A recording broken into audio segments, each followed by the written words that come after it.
हाँ तो बच्चों, आज जो है हम आपके लिए फिर से पूर्व की तरह ही आज आपके लिए हिंदी का वर्णमाला लेकर आए हैं, जिसमें कि आपको हिंदी के वर्णमाला का शुरुआत कैसे होता है, सबसे पहला क्या होता है, नहीं होता है। तो आज हम आपके लिए साहित्य मस्ती चैनल पर लेकर आए हैं।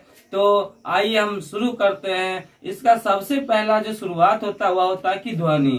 ध्वनि जो कुछ भी हमारे मुंह से निकलता है, हमारे मुंह से या किसी जानवर के मुंह से या किसी चीज से जो आवाजें निकलती है उसको क्या कहते हैं, ध्वनि कहते हैं। लेकिन हिंदी वर्णमाला में जो है इसका प्रयोग करने के लिए हमें सबसे पहले वर्णों की जरूरत होती है। और सबसे पहले हम आज बात करने वाले हैं आपसे कि वर्ण कहते किसको है और इसका प्रयोग कैसे कैसे शुरू होता है। तो आइए हम सबसे पहले बात करते हैं कि वर्ण।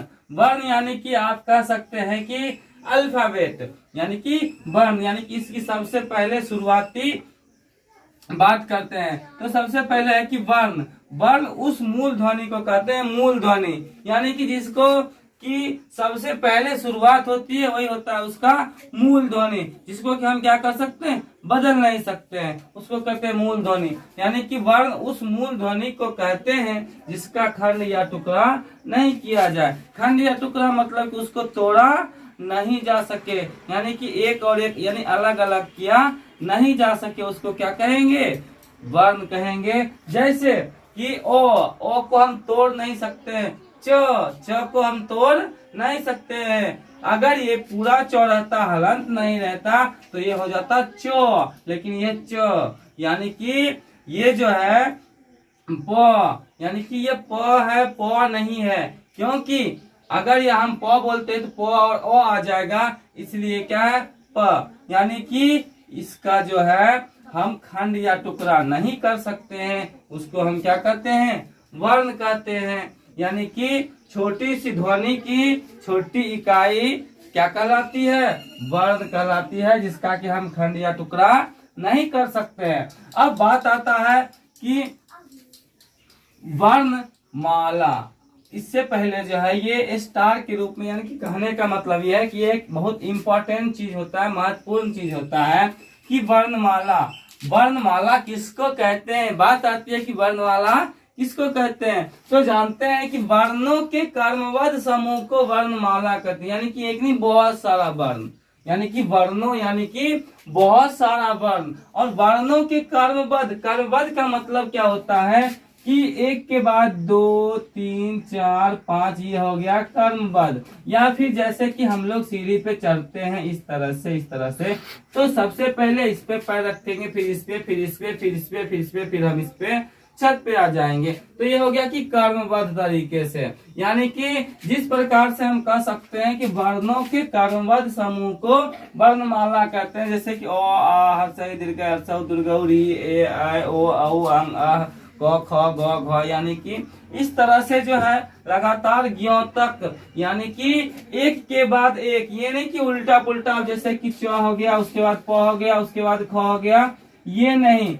उसमें क्या होना चाहिए कि लगातार एक के बाद एक होना चाहिए, उसी को हम क्या कहेंगे, वर्णमाला कहेंगे। यानी कि वर्णों के कर्मबद्ध समूह को वर्णमाला कहते हैं। अब बात आती है कि वर्ण के कितने भेद होते हैं या वर्ण कितने प्रकार के होते हैं। तो आइए जानते हैं कि वर्ण के 2 भेद होते हैं, एक स्वर वर्ण होता है और दूसरा व्यंजन वर्ण होता है। यानी कि एक स्वर वर्ण और दूसरा व्यंजन वर्ण। स्वर वर्ण वैसा वर्ण जिसके उच्चारण में किसी दूसरे वर्ण की सहायता न ली जाए या स्वतः हो। यानी कि कहने का मतलब यह है कि वर्ण यानी कि वर्णों का वैसा रूप जिसमें हमें उपयोग करने में दूसरे वर्ण की सहायता न ली जाए या अपने आप होता हो, उसे हम क्या कहेंगे, स्वर वर्ण कहते हैं। जैसे ओ आ हर्षई दीर्घई हर्षौ दुर्गौ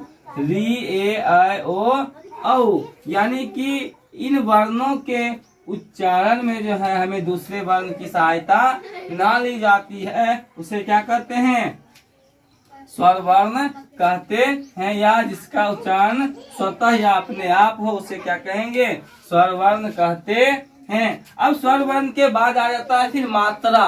मात्रा का जो है अहम उपयोग होता है, क्योंकि हम व्यंजन वर्ण का जो है उपयोग करेंगे तो बिना मात्रा का प्रयोग नहीं करेंगे। और साथ ही साथ मात्रा का जो प्रयोग होगा हमेशा किसके साथ होगा? व्यंजन वर्ण के साथ होगा।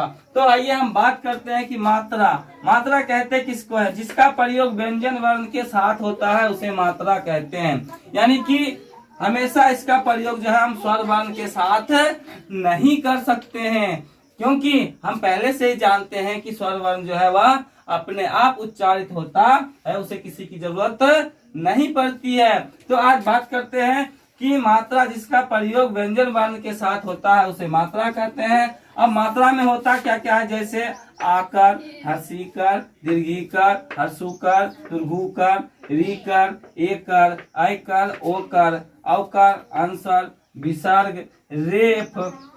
उसके बाद ये जो आपको दिख रहा है ये भी एक प्रकार का र होता है और ये भी आपका र होता है। जैसे हम प्रकाश लिखते हैं तो प्रकाश में इस तरह का प्रयोग होता है, यही वाला ये र है, यही वाला ये र है। अब जैसे हम लिखते हैं ट्रैक्टर या लिखते हैं ट्रक तो ये वाला र का प्रयोग होता है और इसमें ये वाला र का प्रयोग होता है। जैसे प्रकाश हो गया या सम्राट हो गया, जैसे सम्राट लिखेंगे तो सम्राट इस तरह से, या ट्रक इस तरह से, जैसे ट्रैक्टर लिखेंगे तो इस तरह से। यानी कि ये वाला र और ये वाला र और ये भी रेफ, यानी कि ये तीनों क्या है? र का काम करता है। तो ये था आपका मात्रा, जो कि हमेशा किसके साथ प्रयोग होता है? तो व्यंजन के साथ प्रयोग होता है। अब बात करते हैं कि स्वर वर्ण के कितने भेद होते हैं, यानी कि स्वर वर्ण कितने प्रकार के होते हैं या स्वर वर्ण को हम कितने भागों में बांट सकते हैं। तो स्वर वर्ण के 3 भेद होते हैं। स्वर वर्ण के 3 भेद होते हैं, ह्रस्व स्वर वर्ण और दीर्घ स्वर वर्ण और प्लुत स्वर वर्ण। जिसको कि ह्रस्व वर्ण को हम अलग अलग जब भागों में बांटेंगे, यानी जैसे अ से औ तक में कौन कौन से ह्रस्व स्वर वर्ण होते हैं, कौन कौन से दीर्घ स्वर वर्ण होते हैं और कौन कौन से प्लुत स्वर वर्ण होते हैं, इसकी चर्चा जो है हम आपसे अगले वीडियो में करेंगे। तब तक के लिए जो है आपके लिए यह महत्वपूर्ण है और हमारा जो है अगला यानी कि पार्ट 2 वर्ण का पार्ट 2 देखना नहीं भूलिएगा, क्योंकि अगर आप ऐसा करते हैं तो आपसे छूट जाएगा और फिर आपका ये वर्ण पूरा नहीं होगा। और इसी में हम आपसे ये भी बात करेंगे कि किसका उच्चारण कहाँ से होता है, ये सारी जानकारियां हम आपको वर्ण में देंगे। लोग इसका स्क्रीनशॉट लेना चाहते हैं तो आप आसानी से ले सकते हैं, जिससे कि आप बाद में भी इसे आसानी से देख सके, लिख सके और याद कर सके।